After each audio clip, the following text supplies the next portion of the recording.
студии Иван Луцкан, и сегодня 5 февраля, день недели, вторник. 5 вообще хорошее число, и чем же знаменателен этот день в истории? А тем, что в 1919 году, получается ровно 100 лет назад, впервые была открыта пассажирская авиалиния, и самолеты тогда летали по маршруту Берлин-Веймар. Моя напарница Ларина Сукуева как раз сейчас занята перелетами. Давайте ей передадим слово.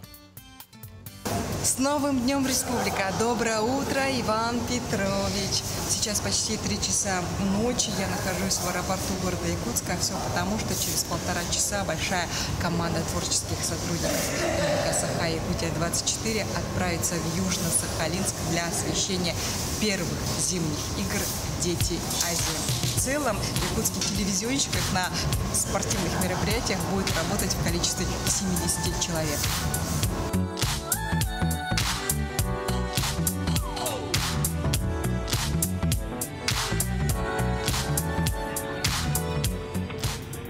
Вот так вот, даже наушнички она